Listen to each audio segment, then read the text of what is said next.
Pride. Familia. Community. Esperanza. Hope. Comunidad. Family. We are Jefferson. From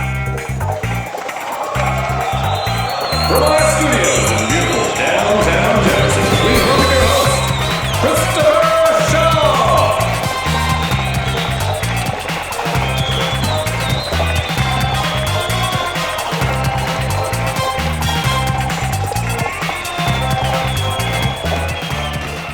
Hello, welcome back to Jefferson Connected. So just a couple of weeks ago, when we got our first snow of the season, I was teasing my daughter. Yep, sweetie, snow days are a thing of the past. Now that everyone can do school online, no more snow days.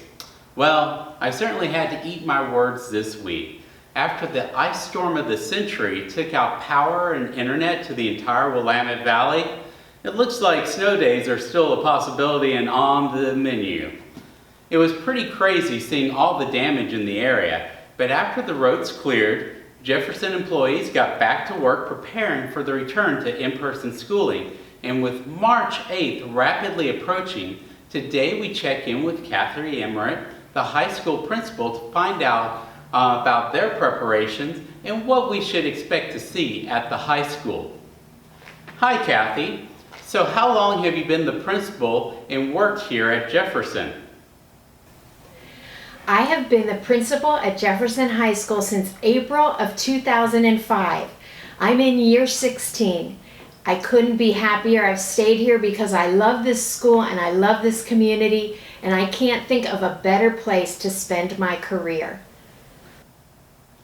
I know that the high school is using a different schedule than the AM/PM schedule that is currently being used by elementary and middle school. Why is that? Well, you know that high school is very different from middle school and elementary school because of the importance of building a transcript using credits. The state mandates that students have to earn credits that fit into assigned categories in order to earn a diploma approved by the state. Because of that, we wanted to make sure that every one of our students had the opportunity to build their transcript accordingly in this difficult time. We wanted to make sure that if a student wanted to take a college course or woodshop or drama class, they could do so. We wanted all of our students to have the same choice that they would have had if we were in person when they worked to graduation. In order to make this happen, we needed to have longer class periods and more of them. That's why we settled on the schedule that we will use beginning March 8th. We did have to make some adjustments though because of limited transportation, but we feel that our students will get every opportunity that they deserve. With having so many kids in the school at once, how are you going to keep kids socially distant, especially between classes? We will be using the maximum number of 100 allowed in the ODE guidelines. No student will come into contact with more than 100 other people during their time in person at JHS. To make sure this is done, we have strategically split into cohorts and have limited any interactions outside of class time. In other words, students will not be using their lockers. They will go immediately to their first class upon arrival and will exit each class using a rolling dismissal. Students will also only travel one direction in the hallways and will maintain 6-foot distance at all times. So what will the typical day look like for high school students, and what will they do when they first arrive at the school? Arrival will look different than it has in the past. Students will be allowed to arrive beginning at 7:30 and up to 7:55, where there will be assigned an entry door. They will line up 6 feet apart and will be visually screened by a trained school employee. They will be asked a series of questions and have their temperature taken. Students will then go directly to their first class of the day. They will need to bring their Chromebook, charger, and backpack because lockers will not be available for use. All of our contact records will be kept in the Student Services office in case that we need to do contract tracing.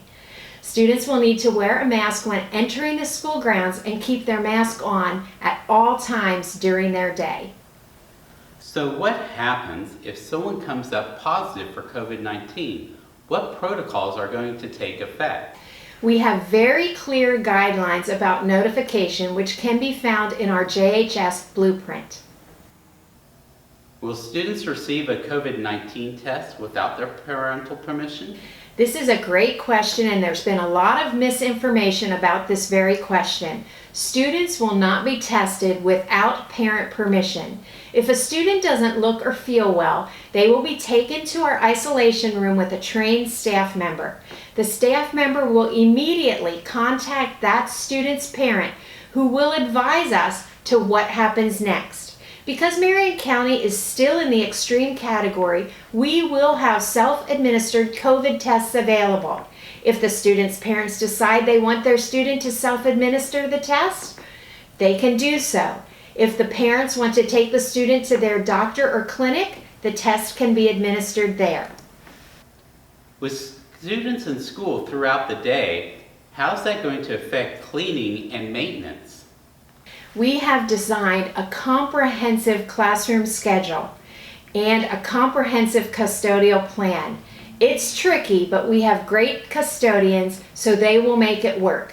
Students will not attend classes in the same classroom 2 periods in a row, so that we can do a complete fogging and wipe down of each classroom in between each class.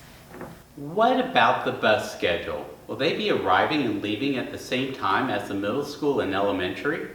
Yes and no. Transportation is also complicated. We will arrive with the morning JES and JMS cohorts, and we will leave after the buses drop off the afternoon JES and JMS cohorts. I'm sure many of the students are wondering about electives and sports. What is going to be available when they return, and what should they expect? As I said earlier, Chris, students will get to have every class they currently have on their schedule. It required a lot of logistics, but it's the right thing to do for our students, and so that's what we've done. And the really big question, I know that is on every senior's mind, is what will graduation look like this year? Right now, with our fingers crossed, we are hoping for, and even in the early planning stages of, a normal in-person graduation. That's our goal and our hope for our wonderful senior class. Thank you so much for your time, Kathy. Thank you, Chris. Well, that is it for this week. Tune in next week for more updates as we get closer to the return to in-person school. Until then, stay connected, Jefferson.